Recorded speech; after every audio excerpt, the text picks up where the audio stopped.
From years of anxiety to warrior and mentor, Bradley Robinson created the Anxiety Project to help you end your anxiety naturally.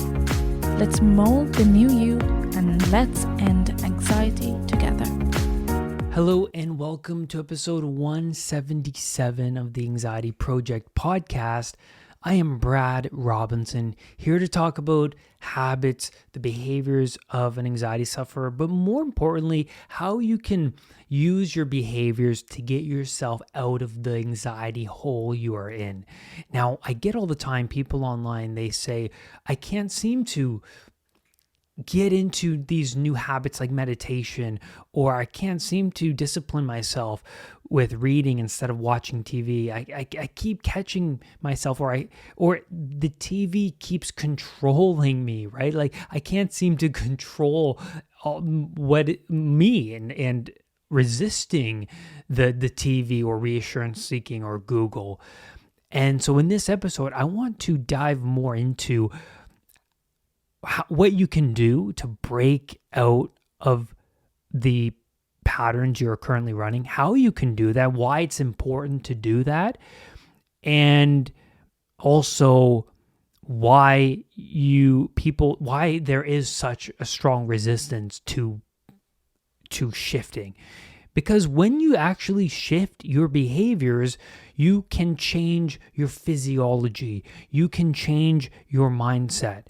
You just have to discipline yourself, and that's what we're going to cover today. But before we dive in, you know the drill. I love to go over your comments, questions, concerns over previous episodes, starting with Billy Kidd. He leaves a comment on the YouTube version of the podcast, episode 174, The Media and Mental Health. He says, I think a lot the same way you do. Just found you today on here and glad I did. It's really nice to hear it come from someone else. Most people think it's crazy talk when you start seeing how the media, the news, with your eyes and ears affect the mind, which affects emotional states. Absolutely, I agree. So it's nice to hear somebody else talk about it for a change. Great video. Well, thank you, Billy, for the comment. Lyle says, I 100% agree with the journaling and I highly recommend it. I've noticed a huge shift in my negative thinking. Just getting all those distressing and disturbing thoughts onto paper helps ease my anxiety. I agree. It helps get all the clutter out there. And it's also such a meditative exercise because when you start to write the distressing thoughts onto paper, I'm sure you can feel the resistance of confronting the truth, right? And confronting the truth, which I'll touch upon in this podcast, is important for anxiety recovery, is for healing, right? The truth is necessary to face in order to heal. Jan E. says, I'm a recent listener and thank God I found you. Well, I'm good. I'm glad you found me, Jan E. Been suffering for ages, and now I have you to relate to. So inspiring. I am now more hopeful to recover. Thank you, Jenny. And yeah, I'm sure coming across my videos is a huge paradigm shift for you. And I noticed for a lot of people, it's a huge, huge paradigm shift because they don't realize the patterns that they're running until they watch a video of me who, if you don't know, I used to suffer from GAD, generalized anxiety disorder. And when I talk about my experiences and the steps I took to get out of it, it's like it blows their mind, right? Because they think they're special and unique and there's no one else like them. Their parents don't understand them. Their partners don't understand them. And so when they come across me, they relate to just everything about what I'm saying. So I'm so grateful that the content resonates with you, and I'm grateful that it helps as well. So now let's dive into our habits and how and why breaking out of them is important to recover and to heal. So when you begin to shift your patterns, you're going to feel like an imposter. You're going to feel like a phony. It's going to seem difficult, right? And no wonder, because it's something new, it's novel to you. And that's the cognitive dissonance. Cognitive dissonance is feeling, thinking, and behaving in a manner you're not accustomed to. So you say, okay, today's the day. You wake up, you start to journal, you meditate. And then part of you says, this isn't the real me. The real me woke up, didn't even make the bed, ate whatever's in the fridge, drank 2 cups of coffee, and ran out the door. So now you're getting up at a different time. So that's going to cause a shift in your lifestyle, not only your circadian rhythm, but just, you just think you're not going to sustain this because your unconscious is like, this isn't what I'm familiar with. And so now you feel like an imposter when you begin. And you'll stumble forward. You'll feel like, oh, I'm not doing this properly. I'm not meditating properly. I'm bad at this. But do it badly, because doing it badly is better than not doing it at all. And you have to be the fool in order to become the master. So embrace the difficulty, embrace the failures, make friends with failure. And sometimes people, like myself, they get to a dark place. They get to a really painful place in their life, and they have no choice but to strive upwards. And they're desperate. I was desperate. I was suffering week after week, and I was desperate enough. Okay, like I started to connect the dots. I started to say, okay, my parents aren't helping me. My doctor's not helping me. I'm trying to solve this problem. And anxiety sufferers are trying to solve the problem by Googling, by going to their doctor, by talking to their friends and family. And they start to realize, well, I'm crazy. I'm not getting anywhere. What's going on? It's the brain. It's trying to solve the problem. That's what it's doing, right? And so for me, looking at all of the things I did, Googling, doctors, parents, nothing was working. So I went online, and then I found people who overcame this thing called anxiety, health anxiety, to be more precise. And that blew my map wide open. I related to these people, just like how I talked about at the beginning of this podcast, how you guys relate to me. That's how I felt, right? And that's what drove me to do the podcast in the first place. So then I want you to ask yourself, okay, you're stuck in this hole of anxiety. It seems hopeless. It seems like you're hitting a brick wall all the time.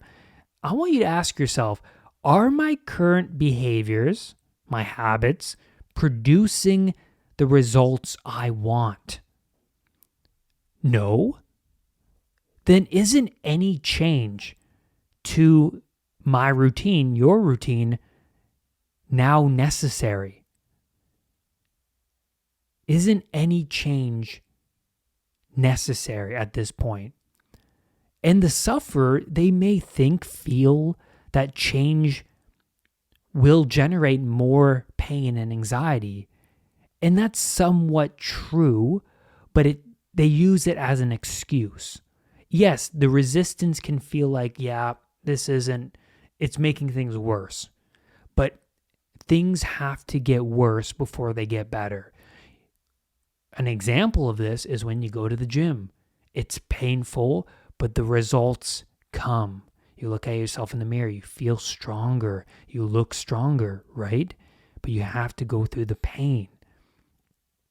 Now, when you change your habits, it's unfamiliar, and you experience a strong resistance to this unfamiliar routine. But aren't these new habits healthy? do they not calm down the sympathetic nervous system, which is your anxiety, your stress response? Doesn't it calm that down? Because an anxiety sufferer, that system is always on. It can be painful to spend that quality time meditating, or that spending that time alone listening to your role models, or cleaning up your room, or reading that book. It can be painful to spend that time with yourself because the pain starts to magnify, right? You've been in this routine for a long time of hanging out with your friends maybe, or smoking weed maybe, or drinking alcohol maybe. And once you sacrifice those habits, what happens in your day? There's wide open gaps, and that causes a lot of anxiety for people because they don't know what to do with those gaps in their day. But you have to replace them with other habits, and you have to stick with those habits until you see the results. You have to push through the pain of something new in order to see the benefits. It's like being a white belt, right? It's going to suck for a while. You're going to feel bad. You're square one. But once another week goes by, and then another week goes by, a month goes by, and then you say, hey, I'm sort of getting into this thing. I'm getting a little bit better. You have to see that point of, I'm getting a little bit better. You have to get there. And anxiety sufferers, they are out of tune with who they are. They're detached, right? Like when they go to bed at night and the monsters come up because now that they shut off the TV, they're alone and with their own mind, and the monsters come up from the unconscious mind, it just goes to show you how detached they are from this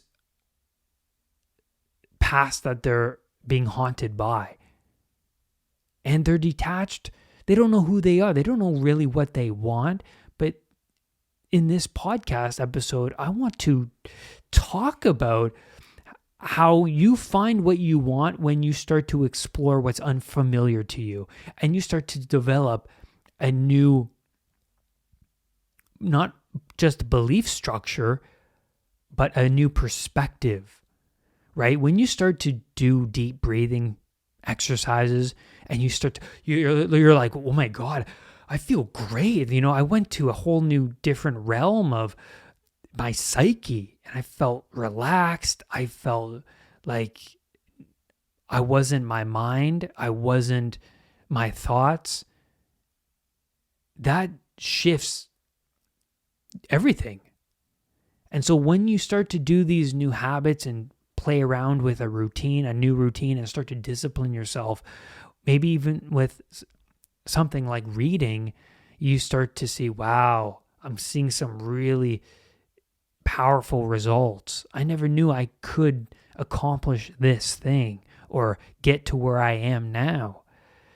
And so act as if. Have a model to help guide you. The more you surround yourself with empowering people, the people who solved the problem you have, the more you will act and think like them. The natural desire to imitate will come forth. Do you ever notice that the voice of your toxic friend or your toxic coworker infiltrates your mind after a long day? Do you ever notice that it's their voice in your head and not your own? That is so interesting because I got that all the time. And I noticed that I'm carrying around their beliefs. Oh, even when I'm away from them. That's how much power people have over you. You carry that energy. you can use your analytical mind and say, hey, no, I don't believe what they believe. I reject what they say. I don't, I learned something from this person today. I learned not to act like that. But me being an anxiety sufferer in the past, I didn't have that analytical developed conscience, right? I was just absorbing what anyone else said and believing everybody rather than having my own strong moral foundation. And so when I went through recovery, I started to develop my own strong moral foundation and my own beliefs. And then when I came across somebody who was toxic, I then used my analytical mind and said, you know what? I notice, I'm aware that this person is toxic and they're talking using words like never, like generalizing, or they're criticizing, or they're trying to project their anger onto me. I started to be more aware of this, and that awareness lessened the emotional impact this energy had on me before. Acting as if you're the person you're looking up to, your mentors, acting as if changes the body chemistry. So, for example, low serotonin, you're going to be hunched over. You're going to feel like you're at the bottom of the dominance hierarchy, right? You're going to feel, and maybe you are, right? Maybe you are, but you can change your behaviors. You can change your posture to release serotonin and change your mood naturally, not artificially, not through a drug, but you're stimulating these natural body chemicals. And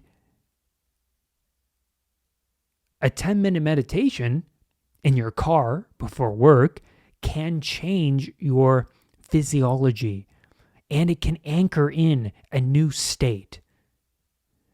You break the worry loop by doing something like this. And this is what I mean by changing your routines. And I go over this with my clients, and I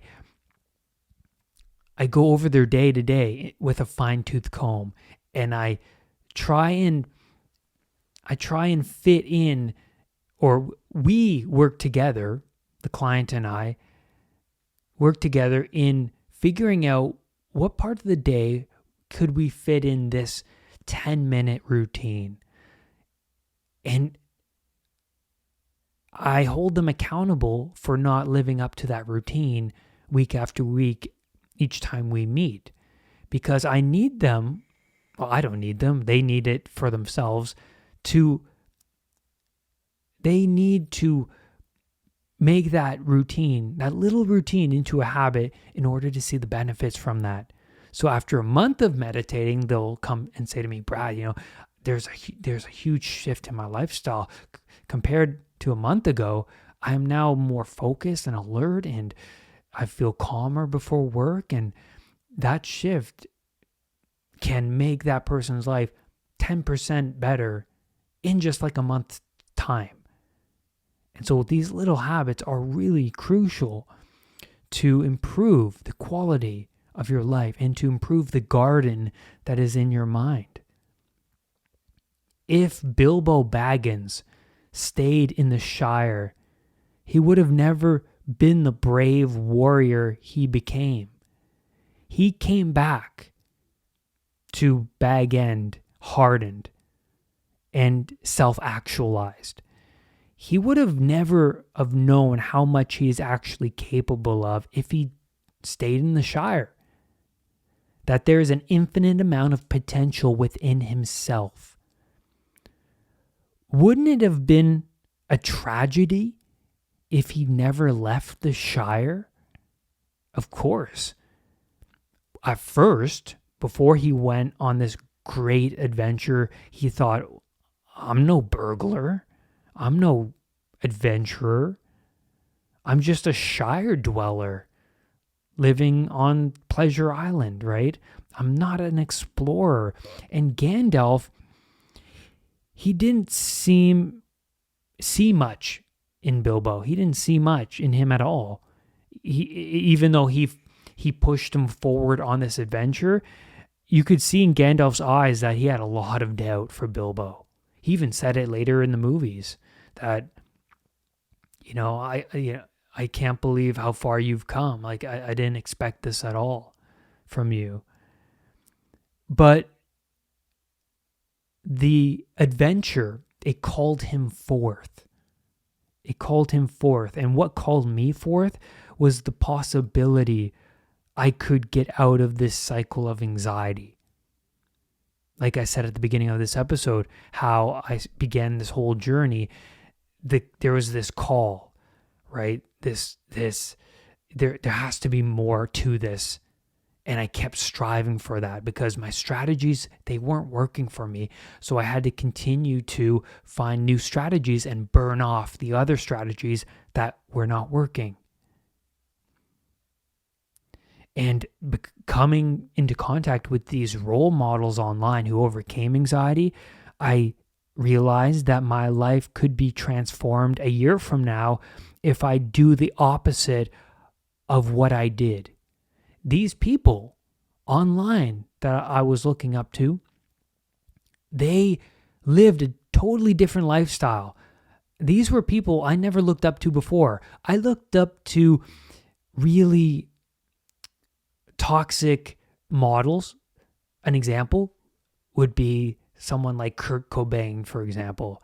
I'm suffering, and then I watch interviews and stuff about him and his music videos, and it kind of settles me into my anxious identity. Oh, he's like me, I'm going to embrace people like me, right? That's what you do. You're attracted to people like you. But I thought to myself, I don't like myself. So I should surround myself with people I'm not accustomed to. And then I started to, and I saw a different way of living.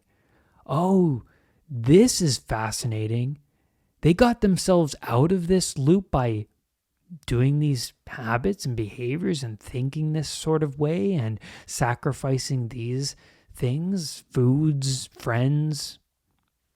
Things changed.